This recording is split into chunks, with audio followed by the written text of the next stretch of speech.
Olá pessoal, meu nome é Luciano Antunes, seu professor de informática. Hoje a gente vai dar continuidade ao nosso módulo de 500 questões.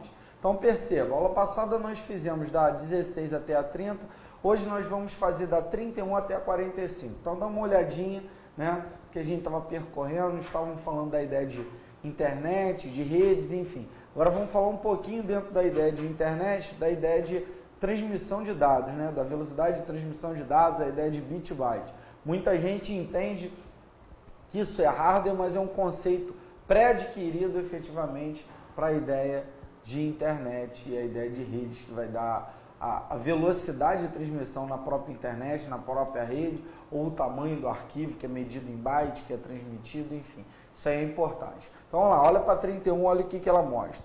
Byte, então ele pergunta, ó, a ideia do byte é a unidade de medida que gerencia informações computacionais e representa um conjunto de. Então, na verdade, ele pergunta, o que o byte forma, né? Letras armazenadas através de bits? Então, na verdade, não é somente letras, né? O byte vai formar, na verdade, qualquer tipo de caractere, seja ele símbolo, seja ele letras. Legal? Dados que representam as informações, né? Na verdade, seriam simplesmente dados que veria a ideia, transformaria informações em algo compreensível pelo usuário. Na verdade, não somente dados, na verdade, eu tenho a representação de bits que vão representar a ideia dos caracteres. Então, olha para a letra E ficou de fora, então a letra D também ficou de fora. Olha para a letra C, números decimais, não é isso? Que representam caracteres. Olha a letra B, que é muito parecida, dígitos binários, não é isso? Que representam caracteres. Na verdade, não é números decimais. Na verdade, nós trabalhamos com dígitos binários que, no final das contas, vão representar os meus caracteres. Olha a letra A, o que está errado? Caracteres que representam palavras? Não, na verdade, são os números binários, os zeros e uns, os choques e não choques, que em combinação vão formar o meu caractere. Por exemplo, se eu digitar A, esse A não vai entrar como A, ele vai entrar como choque, não choque, choque, não choque, não choque, choque, não choque, não choque. Ou seja, esses 8 bits vão formar efetivamente esse byte aqui, esse caractere, efetivamente, que é representado por Bzão. Byte é Bzão, 8 bits é a ideia de Bzinho. Então, veja bem, um caractere, essa letra, vai ser formada por esses 8 bits. Na verdade, são 8 energias, né? Choques e não choques. Guarda isso para vocês. Gabarito para a gente é a letra B. Tudo bem? Então, vamos lá, vamos fazer a próxima questão, a 32. Olha o que ela pergunta. A unidade usada para armazenar um símbolo em um computador na forma de zeros e uns, então ele pergunta, quem é a unidade? Então a pergunta é a unidade, a própria unidade, que armazena um símbolo, né, um caractere qualquer, né, 2 pontos, ponto e vírgula, barra, contrabarra, asterisco. Um símbolo desse vai ser formado por zeros e uns. Então, um símbolo desse, a unidade de medida que forma isso é o byte. EBCDIC, para quem não sabe, também, na verdade, foi uma tabela, como a tabela ASCII, que está aqui também, que compõe, na verdade, as combinações de zeros e uns. Qual a diferença da ASCII para a EBCDIC? Que a ASCII trabalha com 8 bits para formar um caractere. E a EBCDIC trabalha com 4 bits para formar um caractere. Tudo bem? Então vamos lá. Depois eu tenho na letra B de bola a ideia do bit, não é isso? O que é o bit, na verdade? É o choque ou não choque, é a própria manifestação de energia. E o bit por segundo, que é a ideia da velocidade, que não é o caso, porque estamos tratando da ideia de byte. Tudo bem? Então, gabarito para a gente, letra D de dado. Olha para 33. A capacidade de armazenamento de dados de um computador superior a gigabyte é... Então, na verdade, ele pergunta, ó, qual é a capacidade de armazenamento de dados em um computador superior ao gigabyte? Então, quando eu penso em gigabyte, o que eu estou pensando efetivamente? Uma quantidade maior do que efetivamente eu tenho na ideia, né, do byte. Então, o que é o byte? Vamos amarrar aqui. O byte é a combinação de 8 bits. E aí, quando vem o kbyte, quem é o kbyte? O kbyte, naturalmente, é 1024 desses bytes. O megabyte já dá a ideia do 1024 ao quadrado do byte, que aqui dá a ideia de 1000, não é isso? Aqui eu tenho a ideia de milhão. Perfeito? E quando eu penso no gigabyte, né, que está, por sinal, acima do terabyte, que tem a ideia do trilhão, que é 1024, a quarta do byte, é a ideia do trilhão. Tudo bem? Aqui está o quadrado, esqueci o quadrado. O próprio gigabyte vai satisfazer com isso. O que é um gigabyte? É 1024 ao cubo do byte. Ou seja, eu tenho a ideia nem de 1000 nem de milhão. Eu vou ter a ideia de bilhão de bytes, efetivamente. Qual é o gabarito que eu digo isso? Então, a capacidade de armazenamento de dados de um computador superior ao gigabyte, ou seja, que tem mais bytes do que o gigabyte, é o terabyte, que tem 1 trilhão de bytes. Gabarito para a gente nessa questão 33, letra B. O byte é menor, o kilobyte é o segundo menor, o megabyte vem depois, bits por segundo, então nem se compara porque não tem nada a ver, tem a ver com velocidade. Legal? Então vamos lá. Olha para a questão 34, olha o que ela fala para a gente. Ainda estamos falando de transmissão de dados dentro da ideia de internet, bit, byte, para elucidar esse conceito. Olha para 34 aí, meu aluno. Sinal eletrônico que pode assumir 2 estados representados pelos algarismos 0 e 1, constituindo um sistema binário. Então, quando eu pego, na verdade, os algarismos 0 e 1, não é isso? Ele pergunta, quem é efetivamente esse sinal eletrônico para constituir esse sinal, vamos dizer assim, esse sistema binário. Então, o sinal eletrônico é o bit. Ele não perguntou a unidade de medida, ele quer saber quem é o sinal eletrônico. Então, 1 bit por segundo é velocidade, a esqui é a tabela de onde vem efetivamente a combinação dos 8 zeros e 1s. Agora, a combinação, né, que podia frustrar seria a ideia do byte. Mas, na verdade, byte não é o choque ou não choque, não é o sinal eletrônico. O byte é a unidade de medida. Tudo bem? Então, vamos lá. Estamos fluindo, vamos até a 45. Olha para 35, que ainda, né, externos, mesmo aspecto aí da questão anterior. Então, olha só para 35. Ao expressarmos em byte a unidade de medida 10 terabytes, teremos, olha só, 10 terabytes, se eu for transformar para a unidade de cima, que é o gigabyte, eu vou ter o quê? 10 vezes 1024 gigabytes. Não é isso? Porque o terabyte, com relação ao byte, é 1024 a quarta do byte. Aqui eu tenho bilhão, né? Gigabyte, a ideia do bilhão. E o terabyte traz a ideia para mim do trilhão. Tudo bem? Então tá aí. Vai dar 1024 bytes? Não. Vai dar 10 gigabytes? Isso. Na verdade não é 10 gigabytes, seria 10 vezes 1024. Daria 10.240 bytes. Então, seria a letra D de dado. Então, está aqui errado, aqui errado, aqui errado. Então, um gabarito para a gente seria 10, né? Se eu multiplicar esse 1024 aqui por 10, eu vou botar o zero no final. Então, daria o quê? 1024 gigabytes. Então, 10 terabytes é naturalmente 10.240 gigabytes. Legal? Então, matamos essa 35, acredito ser a última.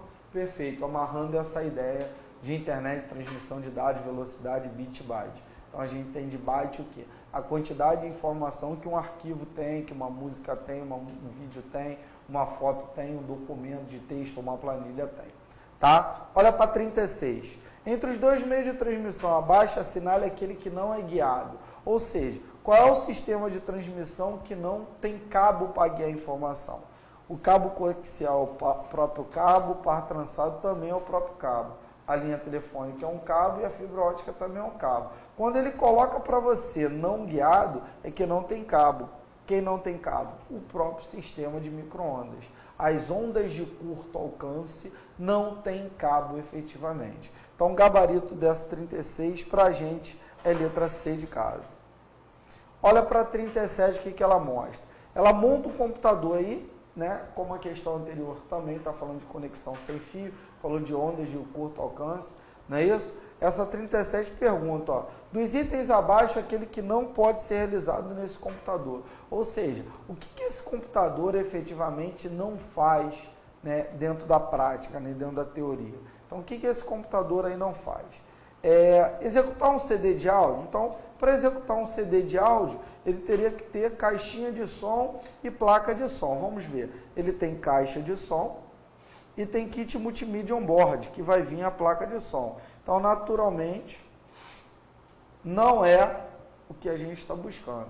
Então, não pode ser realizado nesse computador escutar música, escutar um áudio? Pode. Olha a letra B. Acessar um site na internet? Aí eu procuro entre as opções e não encontro um modem. Então, se não tem modem, eu não posso acessar a internet. Legal? Executar um jogo que esteja armazenado em CD? Para executar um jogo, eu tenho que ter um drive de CD-ROM. Ele botou aqui, ó, tem um gravador de CD que efetivamente, naturalmente, vai poder ler esse CD. Legal? Então, está possível executar um jogo em CD. Editar e imprimir um relatório? Então, para editar, tem que ter Microsoft Office e para imprimir, tem que ter impressora gel de tinta. Então, está correta a letra D de dado. Agora, olha a letra E. Gravar um CD de dados é possível? Eu consigo gravar um CD de dados? Na verdade, sim, porque eu tenho um gravador de CD lá. Então, qual é a múltipla escolha dessa questão 37? Essa 37 mostra para mim letra B de bola. Tudo bem? Vamos lá, vamos até a 45. Olha para 38. A nova tecnologia denominada Bluetooth, né, utiliza um padrão de rede sem fio que... Essa questão é bastante polêmica, né? Por quê? Porque, na verdade, muita gente trabalha a ideia da curta distância e a ideia do celular, né? Não é a longa distância, é curta, transmite informações via internet de banda larga, né? Na verdade, não de banda larga, e sim ondas de curto alcance, implementação de conexão de banda larga. Também não trabalha essa ideia da banda larga. Dois conceitos mortos aqui. Então, na verdade, ou é A ou é B. Só que tem um detalhe. Quando eu digo que os equipamentos trabalham com a curta distância, eu tenho que comparar com alguma coisa, tem que ter parâmetro. Porque senão eu não posso dizer se é curta ou longa naturalmente. Longa distância fica, né, muito distante, mas poderia ser curta ou média distância, né? Então, na verdade, uma coisa eu sei, as informações podem ser transmitidas via celular. Então, nessa questão aqui, pessoal, para essa questão sem fio, a gente marca a letra A. Né? Muita gente até contestou, marcou letra B de bola, né, nessa questão de prova anterior aqui, mas para a gente gabarito letra A. Tudo bem? Olha para 39, também conexão sem fio que pergunta, ó, conexão sem fio e rede de computadores pode ser chamada de... Então, quando a conexão sem fio for utilizada em rede de computadores, né, naturalmente ela vai chamar de Wi-Fi, né? Então, gabarito para a gente, letra C. Luciano, qual é a diferença de wireless para Wi-Fi? Wireless é quando a conexão for sem fio. Agora, se essa conexão sem fio tiver o objeto, o próprio computador, ela vai ser chamada de Wi-Fi. Então, para quem não sabe, Android é um Linux para celular, não é isso? Ubuntu, né, é um Linux que é usado em computadores do tipo PC ou servidores. iPad efetivamente o tablet da Apple e o iPhone o celular, né? Então, cuidado para não confundir. Nessa questão 39, o nosso gabarito é a letra C. Olha para 40. Em uma praça de alimentação de um shopping é possível conectar seu computador móvel através de... Então, o que eu utilizo para conectar, né, de forma móvel, né, um computador, no caso um celular, um tablet, um notebook? Eu preciso de fax modem? Não, porque o fax modem não é móvel, nem o cable modem, nem o ADSL modem, que é o modem para banda larga através da linha telefônica. eu vou ter que ter um modem sem fio, que é um wireless modem e também não é a ideia de placa Ethernet. Já quando diz mobilidade, eu quero deslocamento. Então eu vou botar um modem 3G, por exemplo, nesse notebook, ou vou utilizar a conexão 3G do tablet ou do celular que tem efetivamente um chip habilitado para essa conexão sem fio. Mas quando ele falou que precisa de um modem, o modem é um wireless modem. Tudo bem? Então, questão 41 morta, 40 morta, olha para 41. Identificador numérico utilizado pelo protocolo da internet para identificar os servidores dessa rede. É denominado o quê? Então, todo computador, para estar conectado na internet, ele tem um identificador numérico, que não é o CEP, que não é o e-mail, que não é o dono do domínio. HTTP também não se refere, porque HTTP é o protocolo que traz a página para o seu computador. Na verdade, endereço numérico que todo computador conectado tem que ter para estar conectado é o endereço IP dele. Então está aqui. Todo computador tem número IP, Luciano? Tem. Então, se você está numa rede local, é atribuído um número IP genérico para que o número IP atribuído à rede passe a dar conexão para esse computador. O seu computador, quando conecta à internet, através de um provedor, né, banda larga ou conexão de escada, móvel ou não, recebe o número IP do provedor para estar conectado. Então, essa é a ideia da conexão, precisa de um número IP. Olha para 42. Qual dos endereços abaixo pode representar o número IP de um computador em uma rede? Então, estamos falando que todo computador na internet, para estar conectado, tem que ter um número IP. Então, eu vou colocar aqui para vocês no quadro, acompanhem e transmitam isso para o seu material. Existe uma regra para o número IP existir, ele não existe aleatoriamente. E o primeiro conceito da regra é, esse número IP, ele é dividido em 4 partes. Então, tá aqui. Se ele é dividido em 4 partes, ele tem 3 pontos para dividir. Então, aqui eu tenho 3 partes, ó. Uma parte, 2 partes, 3 partes, então já não é. Uma parte, 2 partes, 3 partes, já não é. Agora, todas as outras alternativas compõem essa ideia das 4 partes. Vamos para o segundo momento da regra. Na verdade, em cada parte dessa, vai de 1 até 255 em cada parte. Só que tem um conceito, uma exceção. Pode ter zeros, né, no meio. Então, o número IP, ele não pode começar nem terminar com 0, mas ele pode ter zeros no meio. Então, está aqui, ó. Não pode ter zeros no meio, então, naturalmente, a letra C também está no páreo. Agora, o que vai determinar, né, o conceito aqui para matar a questão é o último conceito, que é o terceiro ponto. Dividido em 4 partes, vai de 1 até 255, né? Tem de 4 até 12 números no seu total. Então, se tem 4 até 12 números no total, é 10.28.172.171. Não é isso? Na verdade, o que acontece? Na verdade, eu tenho aqui, ó, pode ter zeros no meio e vai de 1 até 255. Então, eu já posso até eliminar essa resposta aqui, ó, que na verdade ela passa de 255, né? Então, essa questão também, a alternativa C e D já está eliminado.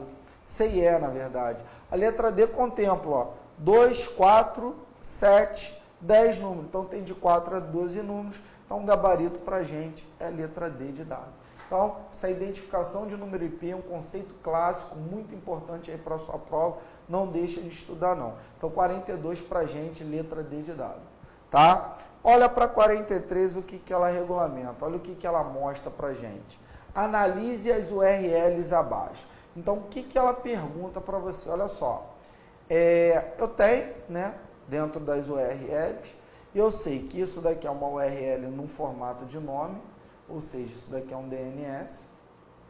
Isso daqui é uma URL no formato de número, ou seja, é um número IP. Né? Só que essa URL aqui existe espaço entre as palavras. Acento até pode ter, mas espaço não. Então está errada. Legal? Então, a alternativa 1 e 2 na 43 podem ser classificadas como uma URL. Então, quando ele pergunta Quais das URL acima poderiam representar o endereço válido na internet? Então, somente 1 e 2. Então, gabarito para a gente na questão 43, letra C de casa. Tudo bem? Então, 43, C de casa. Olha para 44 o que ela mostra. Com relação a conceitos e tecnologias relacionados à internet e a correio eletrônico, assinale a opção correta no endereço que pode representar o número IP válido no meu computador. Então, a primeira coisa, onde procurar? Todos estão divididos em 4 partes. Então, isso também implica, né? E todos têm de 4 a 12 números. Na verdade, não pode começar ou terminar com 0. Então, aqui terminou com 0, não pode, terminou com 0, não pode, iniciou com 0, não pode, terminou com 0, não pode. Então, qual o número IP válido? Letra C de casa, 10.1.0.1. Dividido em 4 partes, tem 2, 3, 4, 5 números, ou seja, vai de 4 até 12 números, e em cada parte vai de 1 até 255, podendo ter zeros no meio, não podendo é ter iniciar ou começar com 0. Então, questão 44, letra C. Olha para 45, e última para encerrar nossa aula. Olha aqui. Podemos definir protocolo de rede como? O que é um protocolo? É a linguagem, né, utilizada para se efetivar a comunicação. Então, nessa questão, não é senha, não é software, não é hardware, não é password que é senha. Então, cuidado. O que é protocolo? Na verdade, é a regra, a linguagem de comunicação que faz a internet funcionar. Todos os computadores conectados podiam falar inglês, podiam falar francês, português, mas não. Existe uma linguagem de comunicação para que os computadores se entendam. E isso é o protocolo. O protocolo hoje, que é universal e faz todos os computadores se entendidos na internet, é o TCP/IP. Além do protocolo para cada serviço. Tudo bem? Então, na próxima aula nós continuamos da 46 até a 60. Um abraço aí do seu professor Luciano Antunes. E não se esqueça, ó, força, foco e fé. Qualquer probleminha, manda um e-mail para mim, né? professorlucianoantunes@gmail.com. Um abraço.